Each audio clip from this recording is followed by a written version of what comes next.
Kapolres Lubuk Linggau Utara, Kota Lubuk Linggau menyalurkan 1 ton beras bantuan untuk warga yang terdampak COVID-19.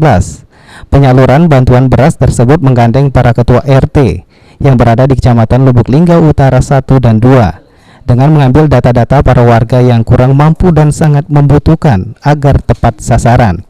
Bantuan beras yang telah dikemas untuk 100 kepala keluarga ini diantar langsung satu persatu ke rumah warga, di mana masing-masing menerima sebanyak 10 kg. Kapolres Lubuk Linggau Utara AKP Sudarno mengatakan pihaknya merasa bersyukur dapat menyalurkan bantuan beras atas sumbangsi dari salah satu pengusaha di Kota Lubuk Linggau untuk warga yang terdampak COVID-19.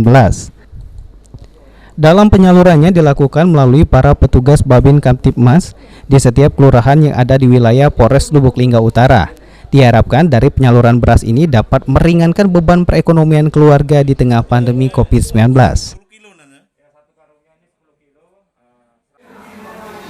Alhamdulillah Polsek Lubuk Linggau Utara menerima bantuan dari pengusaha Kota Lubuk Linggau untuk disalurkan kepada masyarakat yang membutuhkan yang terdampak COVID-19 ini. Bantuan tersebut berupa beras 1 ton kita salurkan melalui Babin Kamtibmas yang ada di Polsek Lubuk Linggau Utara ini. Tri Hajriah, PAL TV.